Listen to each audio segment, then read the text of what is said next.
não gosta de começar o ano novo de vida nova? E principalmente nós mulheres sabemos que isso significa até uma mudança no visual. Então, para você que já marcou o seu salão de beleza, não perca o programa Verão Tropical de hoje. As melhores dicas, sugestões, tendências dos profissionais do New Hair para o verão 2010. Vamos lá, André?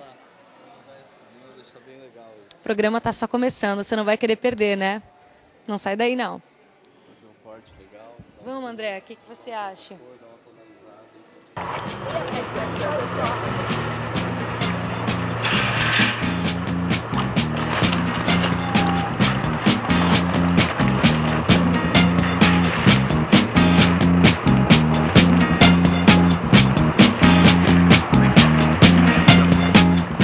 Bom, gente, até a unha a gente vai mostrar pra você o que é a over, o que tá na moda, pra você não andar com unha brega, unha que já não tá mais na coleção, não tá mais na tendência. Então a Fran tá aqui, a Fran, essa linda de cabelo rosa, vai fazer uma unha decorada.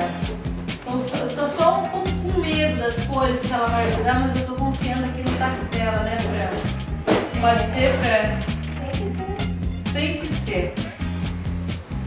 Ai, digo eu pela cor que ela vai passar aqui na minha unha, gente. Ai, oh my God! Mamãe, não me perca na neblina!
Gente, a dica da Fran para as unhas para esse verão 2010. Fran, obrigada pela sua atenção, viu? Então, ó, não tenha medo, são as cores cítricas mesmo que estão valendo pro verão. E se eu não arriscasse, realmente eu não ia estar com essa cor hoje, ó. Adorei, viu, Fran? Gostei mesmo, vou usar.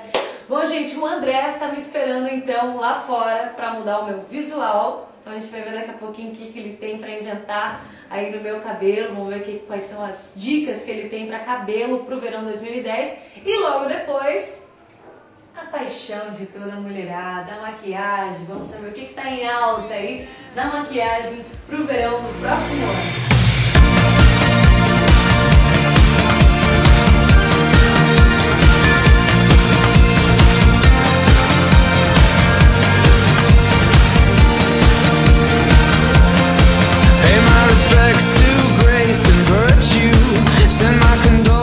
Novo look pronto pro verão, graças aqui às mãos de André. Agora, André, o pessoal que acompanhou, tá acompanhando o programa. O que você fez no meu cabelo, hein? Na verdade, seu cabelo já tava com uma base legal, só dei uma trabalhada no volume dele, dei uma arrumada na sua franja. Foi isso, dei uma desfiada atrás, a parte de trás da nuca que tava muito pesado. Deixar um pouco mais à vontade pro dia a dia você conseguir arrumar melhor o cabelo. Legal, agora você me falando ali, quando você estava cortando, dessa técnica de cortar a franja, que muitos cabeleireiros até erram. Como é que funciona isso? É o seguinte, o ideal para a mulher é ela cortar a franja até no final da sobrancelha, entendeu? Cortou até o final da sobrancelha para não aparecer o rosto, não saltar o rosto para fora e ter um pouco de lateral para o cabelo, até para dar uma moldura melhor para o rosto da pessoa, entendeu? Certo. Legal. Mas que dica você dá, por exemplo, já que o corte não vai influenciar para a tintura, as mechas? Como estão a questão das mechas hoje? Hoje em dia a mulher está mais moderna, não quer tanto ficar no cabeleireiro, tanto tempo no salão. faz uma mecha sem marcar a raiz, mais nas pontas, clareia um pouco as pontas, deixa a raiz mais escura para ficar mais prático pro dia a dia. A dica é o seguinte, é não esperar o fio do cabelo estourar para vir pro cabeleireiro, entendeu? O cuidado preventivo, ainda ela vai gastar muito menos. Gente, lembrando, hein, pra você que tá nas férias aí e não tem tempo, o salão fica aberto até às 11 horas da noite esperando por você, fechou? Então tá. Obrigada, André. Valeu, obrigado vocês. Tudo tão mais.